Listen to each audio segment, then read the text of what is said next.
Jackson found her in the cargo bay, collapsed against a stack of supply crates. Purple blood, if that's what it was, seeped from multiple gashes across her chitinous armor. Her 6 limbs were curled inward, and the bioluminescent patterns along her exoskeleton flickered weakly. "Lisa," Jackson called over his comm. "Medical emergency in Bay 3. The creature's compound eyes focused on him with surprising clarity despite her injuries. She made a clicking sound that his translator rendered as a single word. "No." "Yeah, sorry, but you're bleeding out on my ship," Jackson said, already pulling the emergency medkit from the wall. "I'm not about to let anyone die on my watch, even if you did stow away." Lisa arrived moments later, her medical scanner already in hand. She knelt beside the alien professional instincts overriding her surprise at finding an 8-foot-tall insectoid creature aboard their freight hauler. "Jackson, I need you to apply pressure here." Lisa indicated one of the deeper wounds. "Her circulatory system, if we can call it that, is losing fluid fast." The alien made another series of clicks.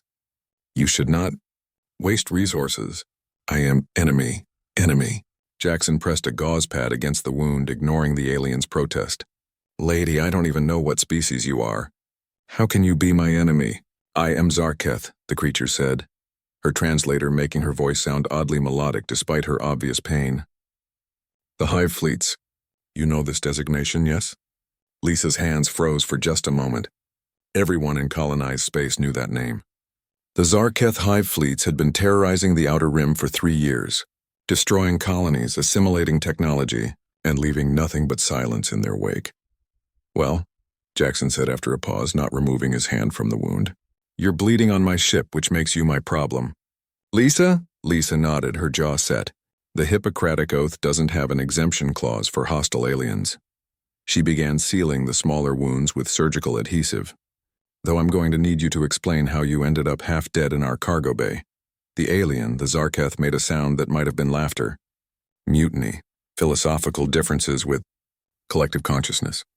I was cast out, left to die. Philosophical differences?" Jackson raised an eyebrow. "You guys have a hive mind, don't you? How does that even work?" "I questioned the great purpose," she said softly. "The endless consumption. The violence. I suggested hot alternatives. The Queen's Council deemed me compromised, broken. They tried to execute me, but I escaped." Lisa worked quickly, her experienced hands moving with practiced efficiency despite working on an entirely alien physiology. She'd spent 2 years on the frontier, treating colonists of a dozen different species. She'd seen enough xenobiology to improvise. "This wound here," Lisa pointed to a jagged tear near what might have been the alien's thorax. "This wasn't from the vacuum of space. Someone did this with a blade." "My sister queens," the Zarketh confirmed. "They preferred personal touch. For my execution," Jackson winced. "Your own sisters tried to kill you? In the hive there is only unity or death. I chose the latter. But I was too stubborn to die quickly." For the next hour, Lisa and Jackson worked in tandem. They cleaned wounds, applied xenobiological coagulants that Lisa had to synthesize on the fly using her portable med lab, and even jury-rigged an IV drip using nutrient paste and a prayer that the alien's biology would accept it. The Zarketh watched them work with what Jackson increasingly interpreted as amazement. "Why?" she finally asked. "Your species. We have killed thousands of your kind, destroyed your colonies. We are your nightmares made manifest." Jackson looked up from adjusting the IV flow. "Yeah, well, you're not we anymore, are you? You're just you, and you're hurt." "It is not logical." "Probably not," Lisa agreed, finishing the last suture on a particularly nasty wound.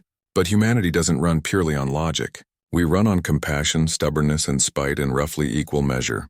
"Spite?" Jackson grinned. "Yeah, you said your hive wants you dead? Well, now I'm invested in keeping you alive just to prove them wrong." The alien's bioluminescent patterns pulsed. Stronger now, more vibrant. "You are peculiar creatures." "You have no idea," Lisa said, packing up her equipment. "Now you need rest. That wound will take time to fully heal, even with the accelerants I've applied." Jackson helped me move her to the medical bay. "I am Vexithera," the alien said suddenly. "That was my name. Before I became just another unit in the hive. I had forgotten it until now." "Nice to meet you, Vexithera," Jackson said, offering his hand before remembering she had 6 limbs and probably different greeting customs. "I'm Jackson. This is Lisa." Vexathera reached out with one clawed appendage and gently touched his outstretched hand. "I was fleet commander of the 3rd wave. I personally ordered the destruction of 12 human colonies. I am responsible for 40,000 deaths." The cargo bay fell silent. "And yet," Vexathera continued, her voice barely a whisper, "you saved me, even knowing what I am, what I have done." Lisa met Jackson's eyes. They both knew they should probably be terrified. They should probably dump this creature out the airlock and run for the nearest coalition station. But they'd already made their choice the moment they'd started treating her wounds. "What you were," Jackson corrected. "You're not that person anymore. How can you know this?" "Because," Lisa said firmly, "the person you were wouldn't have questioned the hive, wouldn't have chosen exile over blind obedience. People can change, Vexthara, even alien warlords, apparently."